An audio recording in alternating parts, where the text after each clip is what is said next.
안녕하세요. 저는 40대 중반의 여성입니다.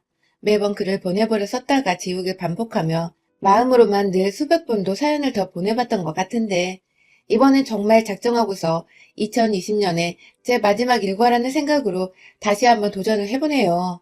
쓰기까지 많은 용기와 결단이 필요했는데 욕보다는 진심 어린 질타와 응원 부탁드립니다. 물론 여기서 욕은 저 말고 제가 앞으로 써내려갈 사람에 대한 욕을 말합니다.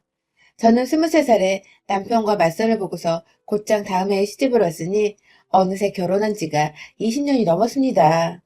참 어리고도 세상에 대해 아는 것이 없었던 철없던 때에 덜컥 새 신부가 되어버렸죠. 그땐 세상이 그리 옛날도 아니었고 저희 부모님이나 남편 그리고 시댁까지 모두 교육은 제대로 받으셨던 분들이어서 충분히 공부하고 직장도 얻고 하고 싶은 것을 해보다가 느지막이 결혼을 해도 되는 시기였어요. 하지만 그 당시 저는 무슨 이유에서인지 대학 졸업을 하고도 하고 싶은 것, 그렇다고 할 줄 아는 것이 정말 한 개도 없었고, 무능력하고 기댈 것이 없다고 생각되는 저 스스로를 마주하는 일은 생각보다 더 괴롭고 비참했습니다. 친구들은 저마다 취업을 하거나 어학연수를 떠나고, 심지어 연애를 해도 인생 고민이란 걸 할 틈도 없이 다들 즐겁게 하던데, 제게는 옆에 사랑한다는 말할 수 있는 짝도 없고, 뭣도 없고, 정말 기껏 대학까지 나와놓고서 이뤄놓은 것이 하나 없는 어린 여자애였죠.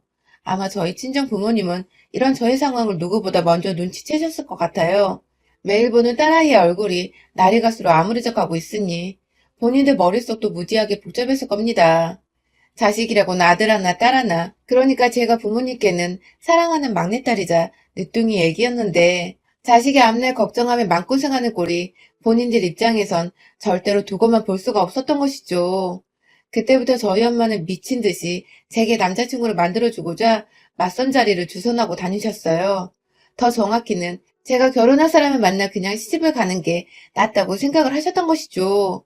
정말 안 만나본 사람이 없었습니다.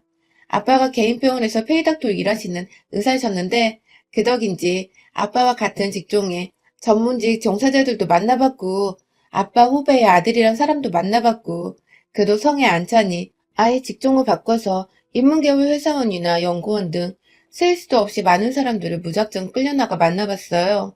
여러분 생각을 해보세요. 제가 겨우 20대 초반에 벗어났었는데 남자 보는 눈이 제대로 있었겠습니까? 그저 외모가 내 스타일이고 대화가 잘 통해야 이 사람이 최고네 하면서 금사빠처럼 빠져버릴 때였죠. 이걸 간과하지 말았어야 했는데 저희 부모님은 그저 딸이 얼른 시집가서 좋아하는 남자 옆에서 내조나 하며 편하게 살길 바라셨던 바람에 직업 좀 괜찮다는 사람은 죄다 제게 소개를 해주셨고 저도 결국 그게 부모님의 마지막 발악이란 거 알아서인지 어떻게든 상대를 찾아보려 하다가 진짜로 찾았습니다. 지금의 남편, 저와는 20년 함께 살고 있고 고생은 좀 했지만 자식도 셋이나 낳아서 지지고 볶고 잘 살고 있는 우리 신랑 말이죠. 처음엔 그 나이대 여자애들처럼 외모만 보느라고 조금만 잘생긴 사람 같다 싶으면 애프터도 받아줬고 하루 정도 더 만나서 커피도 마시거나 영화를 보기도 했었는데 생각보다 저와 대화가 안 통하더라고요. 난 꼭 잘생긴 남편을 두고 싶은데 말이 너무 답답하고 통하질 않으니 저도 슬슬 시행착오란 게 이런 거구나 싶더라고요. 대학 졸업하고 나서도 쭉 맞선을 보기만 하길 2달 정도 되었나? 새로운 상대 만나러 나가는 길도 이젠 너무 부담스럽고 따분하기까지 하고 내가 그가 너무 겉모습만 봤나 싶어서 살짝 반성을 하던 그때 우리 남편이 나타났어요. 외모는 그냥 딱 보통의 남자였는데 사람 참 깔끔하고 단정한 것이 볼수록 좋더라고요. 거기다가 다른 남자들과는 달리 저와의 대화가 참 잘 통했다는 점이 절 단시간에 남편에게 빠져버리게 만들었죠.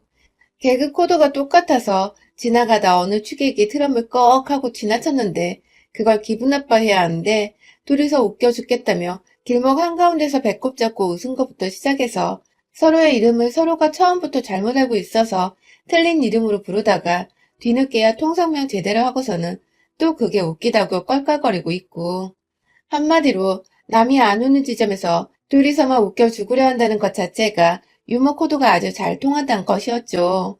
그렇게 남편과는 처음부터 결혼을 전제로 한 맞선이었기에 연인이 되기로 한 후 곧장 결혼 준비에 돌입했고 그때부터 사귄 지 한 달도 되지 않았는데 서로의 부모님께 인사도 드리고 양가 부모님을 모셔놓고 상견례까지 치러버렸습니다.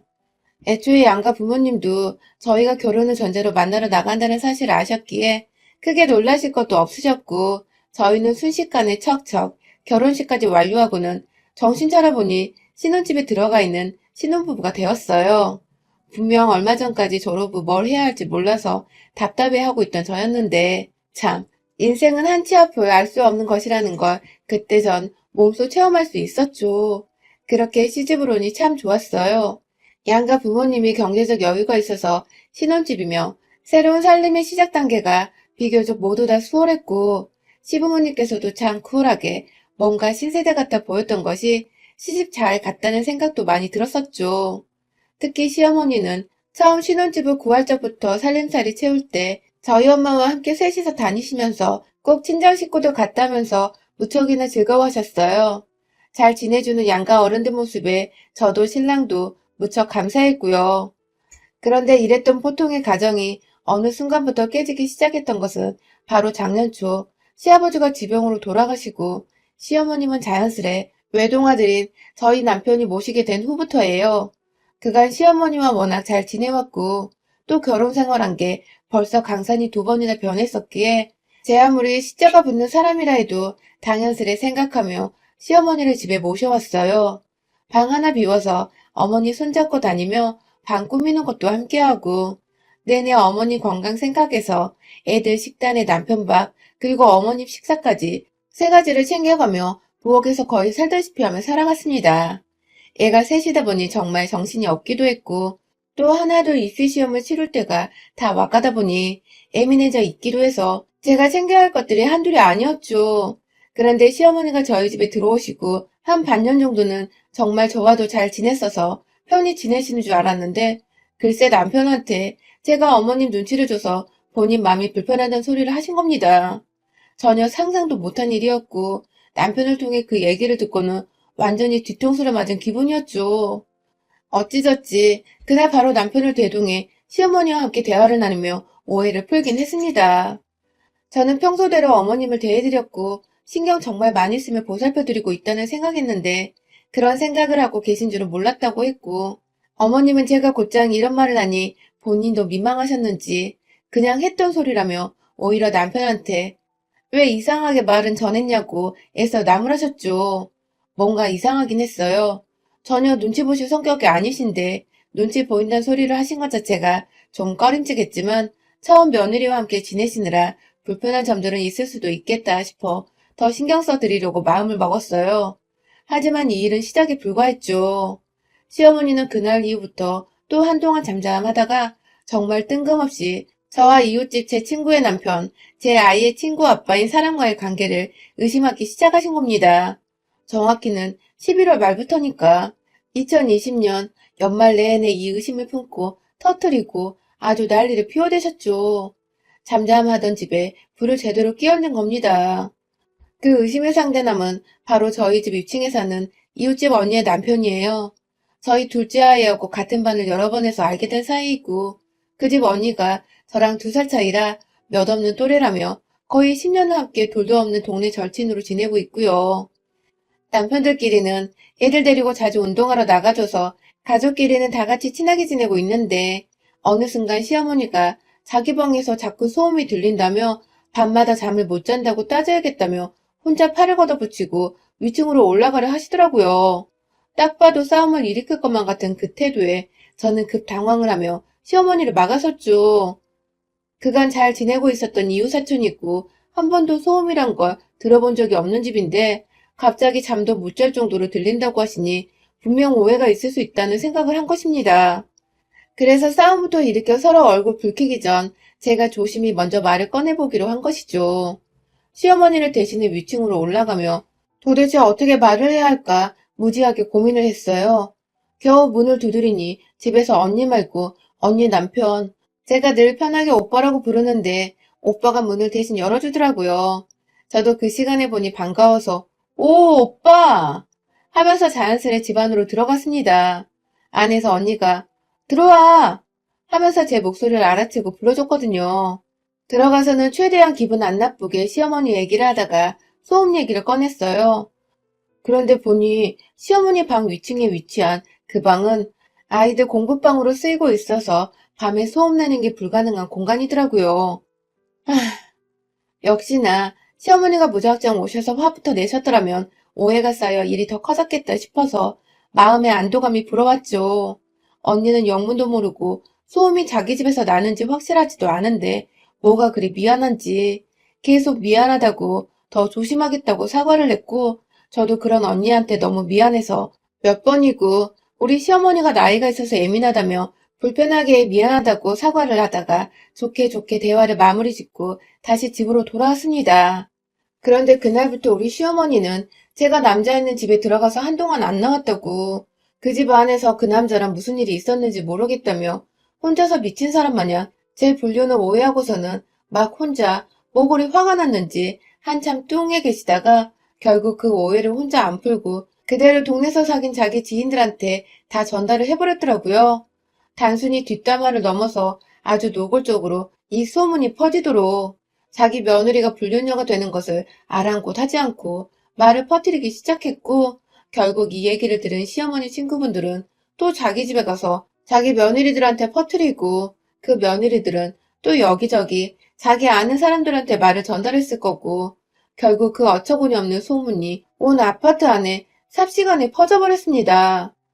또한 처음 사실과는 다르게 제가 그냥 아파트 안에 어느 유부남과 사귀는 중이라고 집에 와이프 없을 때 안으로 들어가 유부남과 불륜을 저지르는 상간 전문녀라며 조심하라는 그런 어처구니 없는 소문이 정말 집집마다로 다 퍼져버린 것이죠.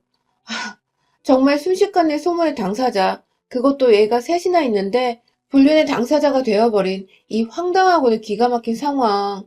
더 웃긴 건 전 이 소문의 주인공이 저인 줄도 모르고 그냥 제가 싫어 죽겠는 사람들이 저한테 티 안 내고 어느 미친년이라 돌려 말하며 소문을 전달해 주는데 전 그것도 모르고 혼자 맞장구를 치면서 별 또라이년이네 라고 했답니다. 저를 향해 또라이라고 하니 당시 소문을 전달해 주던 사람들은 얼마나 제가 가소롭고 미웠겠어요. 게다가 장을 보러 가거나 가끔 운동한다고 저녁에 막내 데리고 밖을 나가면 사람들이 인사도 안 받아주고 괜히 저를 한 번씩 더 흘겨보는 것만 같고 마스크를 써서 잘 모르겠지만 사람들 눈에는 제가 완전히 찍혀버린 것만 같았던 너무 기분 나쁜 일들이 연속적으로 일어났어요. 심지어 아파트 앞 마트 사장님은 물건 계산할 때 틱틱 던져가며 바코드를 찍어주시더니 급기야 카드 주란 말도 안 하고 카드를 받아 채가서는 결제를 하고 영수증 달란 말을 하기도 전에 제 영수증을 갈기갈기 찢어버리더니 쓰레기통에 던져버리시더라고요. 제가 황당해서 멀끔멀끔 쳐다보고 있으니 급기야 다음 손님 있는 거 안 보여요? 하면서 화를 덜컥 내버렸어요. 늘 인사를 해주시고 따뜻하게 대해주시던 이웃분이었는데 정말 충격이었어요. 뭔가 단단히 잘못되었다는 생각을 하던 찰나 이 소문은 결국 위층집 언니한테도 퍼지게 되었고 언니는 남편이 바람이 났다고 하니 바로 눈이 뒤집혀서는 그리고 동시에 그 상대가 저라는 소문에 의심의 꼬리를 물고 또 물다가 결국 혼자서는 도저히 안 되겠었는지 저희 집으로 들이닥쳤습니다. 본인도 화로 가득 찬 상태에서 어떻게 제가 그럴 수 있냐고 따져 물으려던 참에 소문을 다 저에게 털어놔 주더라고요. 네가 진짜 내 남편이랑 그렇고 그런 사이냐는 질문은 당연히 처음부터 던졌고요. 언니의 눈에는 의심으로 가득 찬 채 눈물이 내내 고여 있었고 저는 도대체 어떻게 그런 소문이 난지 모르겠다며 마지막으로 언니네 집에 간 게 저번 층간소음으로 찾아간 게 전부인데 어떻게 그러냐며 더군다나 언니네 남편을 맨날 출근하니 집에 있던 날은 그날뿐이지 않냐면서 저도 이 앞뒤가 안 맞는 소문이 도대체 어쩌다 났는지 모르겠다고 너무 억울해서 방방 뛰며 눈물을 흘렸어요. 애가 셋인데 소문 때문에 이제 어떻게 사냐고 애들도 아냐며 애들 생각에 눈물이 도저히 주체가 안 돼서 숨이 넘어갈 정도로 헉헉거리기까지 했네요. 제 얘기를 듣고 제 꼴을 보니 언니도 그제야 아차 싶었는지 그러고 보니 내가 진짜 말도 안 되는 얘기를 너랑 끼워 맞추고 있었다면서 입을 틀어 막더라고요. 언니는 남편이 소문 당사자니 이성적으로 생각할 겨를이 없어 눈부터 뒤집힌 건데 정말 주부인 자신이 내내 틀어박혀 살고 있는 집안에서 어떻게 자기 남편이 자기 없는 사이에 저와 불륜을 저지를 수 있겠냐며 우리 남편 그날 이후로 한 번도 월차를 쓴 적이 없다면서 오히려 그때부터 소문의 진상을 도대체 그 소문이 어디서 퍼진 건지 따져보기 시작한 거죠. 다행히도 소문의 진상은 쉽게 파악이 되었어요. 언니네 남편이 마지막으로 월차 써서 집에 있던 그날이 우리 시어머니가 소음 문제로 저를 위층에 올라가게 한 그날인데, 그날 시어머니 눈에는 제가 남자가 문 열어주는 집 안으로 들어간 것으로 보였을 수도 있었기에 단번에 시어머니가 의심이 되기 시작한 건데요. 둘이서 아예 작정을 하고서 소문의 꼬리를 물러다녔어요. 언니는 언니대로, 저는 저대로 소문 전달해준 사람 찾아가 물어보고 또 물어보고, 심지어 마트 아줌마한테까지 찾아가서 소문을 어디서 들었냐고 다짜고짜 캐묻기 시작하기로 꼬박 4시간 정도 되었나? 이 아파트에 주부들이 하도 많으니까 대낮부터 사람 찾는 건 일도 아니었고, 그렇게 따라가 보니 결국 우리 시어머니 절친으로 알고 있던 그 할머니가 마지막으로 잡혔습니다. 언니랑 둘이서 씩씩거리며 그 할머니 집을 알아보겠다며 경비실을 찾는데 희미하게 1층 주차장 너머에 있는 정자에 우리 시어머니가 보이더라고요. 저도 모르게 무작정 정자로 뛰어가니 어머니 친구분이 그 할머니도 같이 계셨어요. 우르르 한두 명 아니고 비슷한 또래의 서너 분이 더 앉아 계셨죠. 단번에 우리 시어머니 며느리란 거 알아챈 그분들은 어머머머머 하면서 저한테 삿대질하며 전현이 왜? 하면서 제가 여기 왜 왔냐고 따져 물으시려 하더라고요. 그 꼴을 보자마자 그 할머니를 억지로 일으켜 세워 저도 모르게 소리를 질러댔어요. 제가 바람핀다고 누가 그랬어요? 제가 누구남 집에 들어간다고 누가 처음 말했어요? 하면서 오가는 사람들 급기야 경비실 아저씨까지 따라와 말릴 정도로 막 난리를 피워대며 헛소문 퍼뜨린 죄로 경찰에 무고죄를 신고할 거라고. 이거 멀쩡한 사람 명예훼손 한 거예요. 알아요? 하면서 저도 잘 모르는 법을 들먹이며 경찰이고 고소고 막 험한 말들을 꺼내니 이 노인은 겁을 덜컥 먹고는 몇 번이고 우리 시어머니를 번갈아 쳐다보다 결국 지그시 손가락 하나 치켜들더니 시어머니 가리키면서 그러더라고요. 너희 집에서 나온 소문은 왜 나한테 그래? 하면서 그 말은 다 우리 시어머니한테서 들었다며 결국 이시직고를 한 할머니. 아, 그 자리에서 사람들 보는 앞에서 소란스럽다고 하나둘 정자 쪽을 내다보기 시작한 주민들이 베란다 곳곳에 보이는 와중에 시어머니 멱살을 끌고 잡아 나왔어요. 그대로 맨발로 끌려오는 시어머니고 뭐고 사람들이 웅성웅성 거리는 소리가 들리건 말건 상관없이 그냥 오로지 제 상황, 제 기분 생각하며 질질 끌고서는 집 안까지 들어왔죠. 소파에 내팽개쳐놓고는 술 처마셔서 그런 소리 하고 다녔냐고 물어보니 처음엔 자신은 모르는 일이라며 계속해서 잡아떼는 겁니다. 저번에 남편한테 제가 눈치 준다고 이간질을 했을 때부터 낌새를 알아차려야 했는데 이제 보니 아들과 한 집에서 살며 아들 사랑 독차지하고 이왕이면 피 안 섞인 며느리는 좀 떨어져 나가줬으면 좋겠다 싶으셨나 보더라고요. 어디서 시어머니한테 무리하게 구냐며 저희 친정엄마까지 언급하면서 버르장머리 없어서 싹수가 노란 줄 진작에 알았다며 궁시렁대던 시어머니는 급기야. 니년이 남자가 문 열어주는데 들어가서 안 나와놓고 왜 나한테 지랄이야? 하면서 본인이 결국 그 소문을 낸 당사자인 것을, 그러니까 그날 층간소음 해결하러 올라가는 저를 보고서 오해를 했다는 것을 시인하더군요. 그 순간 저도 모르게 욱해버렸는데 확 뺨이라도 때려버리려다가 바로 옆 찬장에 있던 와인병 하나 꺼내들어서는 시어머니 정수리 위에서 들이부어버렸습니다. 한참 들이붓다가 그러니까 당신이 그 소문을 낸 당사자라고? 라고 재차 물으니 그제서야 쫄려서는 아고 나 죽네 나 죽어 시엄마가 말 좀 전달했다고 이러네 나 죽네. 나더군요. 손주들한테 미안하지도 않은지 애엄마가 불륜 전문료로 낙인이 찍혔는데 말 좀 전달했다는 시어머니. 가만둬선 안 되겠더라고요. 한 병 더 들이부으려고 가장 저렴한 와인 하나 찾으려는데 어디선가 구수한 육수가 제 뒤에서 시어머니를 향해 철푸덕하고 와장창창 부어져서는 콸콸콸 시어머니 몸을 타고 바닥으로 흘러내리기 시작했습니다. 그렇습니다. 같이 있던 윗집 언니가 듣다 열이 뻗쳤는지 제가 신년에 끓이려고 만든 떡국 육수를 그걸 그대로 냄비채로 들고 와서는 시어머니한테 부어버린 겁니다.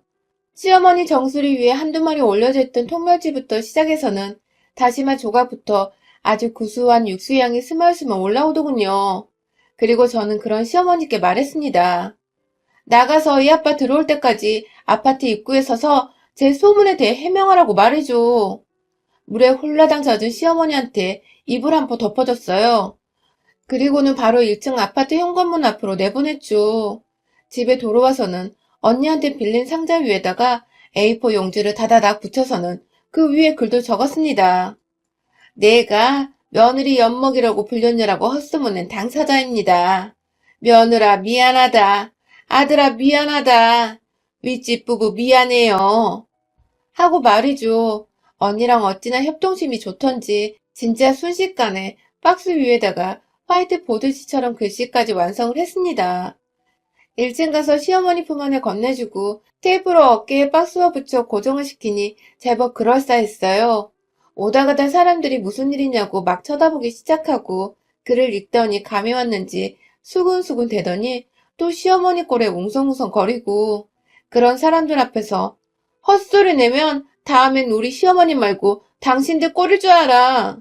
하고는 이왕 시어머니 엿먹인 쌍년이 된 거 완전히 이 구역에 미친년은 나다 하는 광고까지 해놓고는 집으로 씩씩하게 걸어 들어왔습니다. 그날 시어머니는 진짜 추위에 떨며 저 대신 밖에서 소문에 대한 진상규명 퍼포먼스를 펼쳐주시다가 제가 보고 한 1시간 후에 집으로 다시 데려왔어요. 이미 동네 사람들도 볼 꼴 다 봤고 시어머니는 추위에 벌벌 떠면서 저한테 하는 첫마디가 그거더군요. 내가 앞으로 잘할게. 라고 말이죠. 겁 제대로 먹은 시어머니와 아직 소문에 대해서도 저와 시어머니 사이에 무슨 일이 있었는지도 모르는 남편은 아무렇지 않게 제가 다시 만든 육수와 함께 버무려진 떡국을 시원하게도 들이부었습니다. 시어머니는 왜인지 입맛이 없다면서 멸치 육수로 만든 떡국을 끝까지 거부하시며 쓰라린 배를 부여잡고 방으로 들어가셨고요. 참 세상은 코로나로 정신없는 와중에 저는 시어머니 하나 때문에 소문으로 별일을 제대로 겪은 연말이었네요. 뭐 결론은 소문도 제대로 규명을 하고 시어머니 정신 똑바로 차리게 함과 동시에 동네에 한 번만 더 제 소문 이상하게 내고 다니면 다 가만 안 두겠다고 벼러주기까지 했으니 앞으로 저를 향한 욕 나오는 소문은 절대로 없을 듯 합니다. 아, 물론 저 무섭고 독하단 말들은 괜찮아요. 차라리 그러면 사람들이 무섭다고 함부로 입 밖에 오르내리지 못할 테니까요. 벌써 혀 내두르며 입 꾹 다문 동네 아줌마들이 한둘이 아니랍니다. 무섭다는 소문이 불륜 전문녀라는 소문보다는 정말 100배, 1000배 나으니까요. 여러분의 생각은 댓글로 남겨주세요. 오늘도 시청해주셔서 정말 감사합니다.